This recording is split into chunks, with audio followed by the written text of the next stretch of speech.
नमस्कार, capital TV में आपका स्वागत है और मैं आपके साथ प्रिया बिस्ट।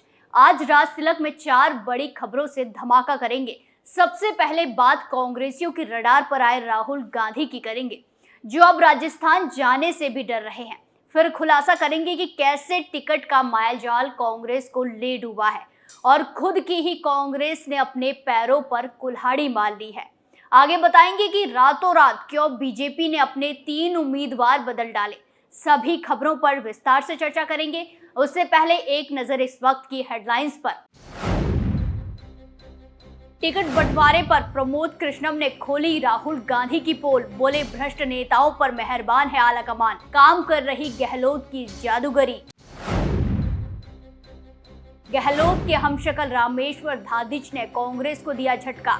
निर्दलीय चुनाव लड़ने का किया ऐलान, पार्टी पर लगाए गंभीर आरोप। ईडी के एक्शन से बुरी तरह घबराए अशोक गहलोत, बीजेपी पर कसा तंज। बोले, ये राजस्थान का नहीं बल्कि देश के इंटरेस्ट का चुनाव है। चुनाव से पहले बीजेपी का तगड़ा प्लान, ऐन वक्त पर बदले 3 प्रत्याशी, बैठक के बाद लिया गया फैसला। खबरों की शुरुआत कांग्रेस में हुए बड़े धमाके के साथ। 7वीं लिस्ट जारी होते ही कांग्रेस नेताओं ने राहुल गांधी की हेकड़ी निकाल दी है और पार्टी के अनुशासनहीन नेता शांति धारीवाल पर राहुल गांधी ऐसे फंसे हैं कि कांग्रेस नेता प्रमोद कृष्णम ने उनके छक्के छुड़ा दिए हैं। राहुल गांधी को प्रमोद कृष्णम ने इशारों में न सिर्फ झूठा बल्कि नौटंकीबाज भी करार दिया। दरअसल शांति धारीवाल का नाम उन नेताओं में आता है जिन्होंने बीते दिनों राजस्थान में सरकार को संकट में डालते हुए आलाकमान को चुनौती दी। आलाकमान की तरफ से भेजे गए नेताओं के साथ बदसलूकी की, गहलोत के समर्थन में गुटबाजी कर इस्तीफा दिया और आलाकमान ने जब मनाने की कोशिश की तो धारीवाल ने उन्हें ही आंख दिखाई। ऐसे में अभी तक जब भी टिकट बंटवारे को लेकर बैठक हुई तो शांति धारीवाल का नाम सुनकर न सिर्फ राहुल गांधी भड़के बल्कि सोनिया गांधी भी गहलोत पर चिल्लाई। धारीवाल समेत बाकी 3 नेताओं को टिकट देने से साफ मना कर दिया था। लेकिन अब 7वीं लिस्ट सामने आई तो हर कोई हैरान ही नहीं, दंग भी रह गया, क्योंकि शांति धारीवाल को कोटा से टिकट दिया गया है। ये खबर सुनते ही प्रमोद कृष्णम राहुल गांधी पर टूट पड़े। प्रमोद कृष्णम ने अपने ही नेता पर जमकर कटाक्ष किया, बकायदा राहुल गांधी की हेकड़ी ट्विटर पर निकाली। प्रमोद कृष्णम ने ट्विटर पर ट्वीट करते हुए लिखा कि सीईसी की बैठक में जिस मंत्री को राहुल गांधी ने महाभ्रष्ट कहते हुए टिकट काटने की उद्घोषणा की, आज उन्हीं मंत्री महोदय को टिकट दे दिया गया। अब इसे भ्रष्टाचार के प्रति उदारता कहिए या अशोक गहलोत की जादूगरी, इसका फैसला राजस्थान की जनता करेगी। प्रमोद कृष्णम ने अपने ही नेताओं की पोल खोल दी है, राहुल गांधी पर जमकर भड़ास निकाली। वैसे भी कांग्रेस के इस फैसले पर आलाकमान की जमकर थू-थू हो रही है, क्योंकि आलाकमान जिन नेताओं को लेकर अभी तक नौटंकी दिखा रहा था, बार बार टिकट की बात आने पर चिल्ला रहा था, लेकिन आखिर में ऐसा क्या हुआ कि गहलोत के करीबी और आलाकमान को आंख दिखाने वाले नेता को ही टिकट दे दिया गया। खैर, अब कांग्रेस चारों तरफ से घिर चुकी है। अगली खबर भी कांग्रेस में छिड़े युद्ध पर करते हैं।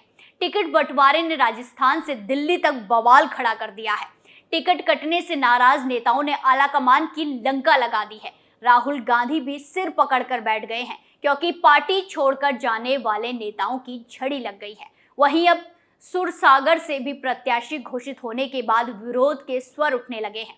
इसको लेकर सीएम अशोक गहलोत के हमशक्ल कहे जाने वाले पूर्व महापौर रामेश्वर धादिच ने कांग्रेस पार्टी से बगावती तेवर दिखाए हैं। उन्होंने सुरसागर विधानसभा से निर्दलीय चुनाव लड़ने की घोषणा की। इस दौरान उन्होंने कांग्रेस पार्टी पर उनकी उपेक्षा करने का आरोप लगाया। आइए जानते हैं आखिर कौन है अशोक गहलोत के हमशक्ल कहे जाने वाले रामेश्वर धादिच। जोधपुर के पूर्व महापौर रामेश्वर धादिच कांग्रेस के वरिष्ठ नेता हैं, जो सीएम अशोक गहलोत के करीबी माने जाते हैं और उनकी शक्ल गहलोत से काफी मिलती जुलती है। इस कारण उन्हें गहलोत के हमशक्ल के रूप में भी जाना जाता है। साल 2018 में अशोक गहलोत के मुख्यमंत्री बनने के बाद उन्हें जोधपुर नगर निगम का महापौर बनाया गया था। उन्होंने विधानसभा चुनाव से सुरसागर विधानसभा से कांग्रेस का टिकट देने की मांग उठाई थी, लेकिन उन्हें टिकट नहीं मिला। रामेश्वर धादिच ने उन्हें टिकट नहीं दिए जाने पर कड़ा आक्रोश जताया है। उन्होंने पार्टी पर सवाल खड़े करते हुए तंज कसा और कहा कि पार्टी की ओर से गलत निर्णय लिया गया है। मैं निर्दलीय उम्मीदवार के तौर पर चुनाव लड़ूंगा और दावा करता हूं कि मेरी जीत भी होगी। मेरे साथ 36 कौम के लोग हैं। उन्होंने सुरसागर विधानसभा के टिकट पर सवाल उठाते हुए कहा कि पार्टी ने एक ही परिवार पर इतनी मेहरबानी क्यों की है। सुरसागर में 2018 के प्रत्याशी प्रोफेसर अयूब खान को हराने के बाद आरपीएससी का सदस्य बना दिया गया। वहीं इस बार चुनाव में उनके बेटे शाहबाज खान को टिकट दिया गया। इससे कार्यकर्ता नाराज हैं। वहीं अब रामेश्वर धादिच ने कांग्रेस के खिलाफ भी मोर्चा खोल दिया है और पार्टी पर सवाल उठाते हुए कहा कि मैंने पार्टी को खून से सींचा है, मैंने पार्टी के लिए घर जला दिया। आखिर पार्टी ने हमें क्या दिया है? कुछ भी नहीं। जबकि बताया गया कि राजस्थान में पार्टी के हुए सर्वे में सबसे टॉप पर मेरा नाम था, लेकिन वफादारी का मुझे इनाम मिला कि मेरा नाम काट दिया गया और एक ऐसे 26 साल के युवा को टिकट दिया गया है जिसे कोई जानता नहीं। धादिच ने कांग्रेस छोड़ते हुए निर्दलीय चुनाव लड़ने और कांग्रेस को सबक सिखाने की ठान ली है, जिससे अब सुरसागर सीट पर कांग्रेस का हाल बुरा हो सकता है। आगे बात ईडी से डरी कांग्रेस की। करोड़ों के जल जीवन मिशन घोटाले में मंत्री महेश जोशी और उनके करीबियों के खिलाफ लगातार चौंकाने वाले सबूत मिल रहे हैं। ईडी ने फिर नया धमाका कर राजस्थान में तहलका मचा दिया है। गहलोत के करीबी मंत्री महेश जोशी पर गाज गिरते ही सीएम गहलोत की धड़कनें बढ़ गई है। अब सीएम साहब को अपने घर ईडी के पहुंचने का डर दिखाई दे रहा है। इसीलिए गहलोत बौखलाए हुए मीडिया के आगे ड्रामेबाजी करने बैठ गए हैं। घड़ियाली आंसू बहाते हुए न सिर्फ ईडी की कार्रवाई को साजिश बता रहे हैं, बल्कि बीजेपी पर फंसाने का आरोप भी लगा रहे हैं। गहलोत ने अब अपने घोटालेबाज नेता को बचाते हुए बयान दिया और कहा कि यह विधानसभा चुनाव राजस्थान का नहीं, बल्कि देश के इंटरेस्ट का भी चुनाव है। इस चुनाव को लेकर लोगों में भी उत्सुकता दिखाई दे रही है। राजस्थान में विधानसभा के चुनाव कांग्रेस और उसके अस्तित्व का चुनाव है। खैर, अब वो तो जनता तय करेगी कि ये चुनाव किस चीज पर है, क्योंकि कांग्रेस नेताओं के भ्रष्टाचार से जनता भी परेशान हो गई है। आए दिन करोड़ों की रिकवरी लोगों को हैरान कर रही है। और जल जीवन मिशन घोटाले की बात करें तो इसमें तो गहलोत के मंत्री ने टीम के साथ मिलकर लोगों को ही चूना लगा दिया। घर घर जल पहुंचाने की योजना की बलि चढ़ाकर केंद्र के पास से भेजे गए फंड को पचा गए। और जब ईडी छापेमारी कर रही है, कांग्रेसियों की तिजोरी से खजाना खाली कर रही है, तो गहलोत बुरी तरह बौखला रहे हैं। सही एक्शन पर ईडी को ही कोस रहे हैं। ईडी के साथ गहलोत ने टिकट को लेकर कांग्रेस में हो रही बगावत पर भी पर्दा डालने की कोशिश की है। गहलोत कह रहे हैं कि नाराज नेताओं को सभी बातों को भूलकर एकजुट होकर कार्य करना चाहिए। उनका प्रयास होना चाहिए कि राजस्थान में कांग्रेस की सरकार कैसे रिपीट हो। खैर, गहलोत का ये अरमान तो मिट्टी में मिलने वाला है।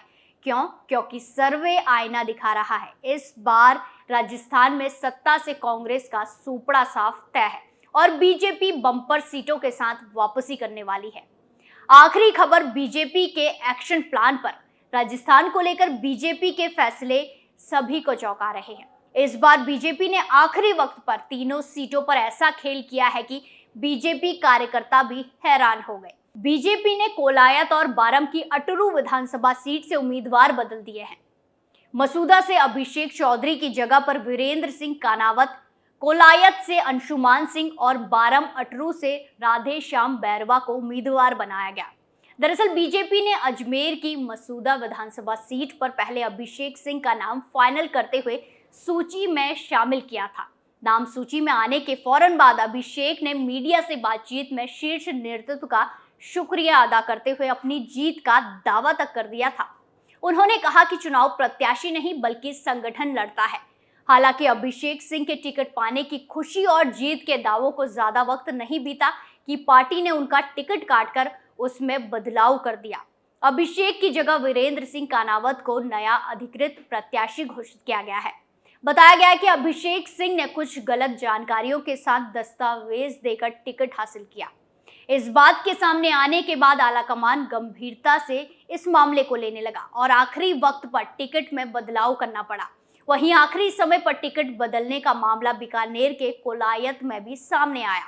हालांकि यहां मां का टिकट काटकर बेटे को ही टिकट थामकर बात घर के अंदर ही रही और ज्यादा बवाल नहीं हुआ। बीजेपी ने सीट पर पूर्व घोषित प्रत्याशी पूनम कंवर की जगह उनके बेटे अंशुमान सिंह को प्रत्याशी बनाने का फैसला लिया। खैर, बीजेपी आलाकमान इस बार चुनाव में कोई भी लापरवाही बरतने के मूड में नहीं है, इसीलिए सोच समझकर कदम उठाए जा रहे हैं। हर फैसला पूरे मंथन के बाद लिया जा रहा है। राज तिलक में आज के लिए इतना ही। नई चुनावी खबरों के साथ फिर पेश होंगे, तब तक के लिए देखते रहिए कैपिटल टीवी। नमस्कार।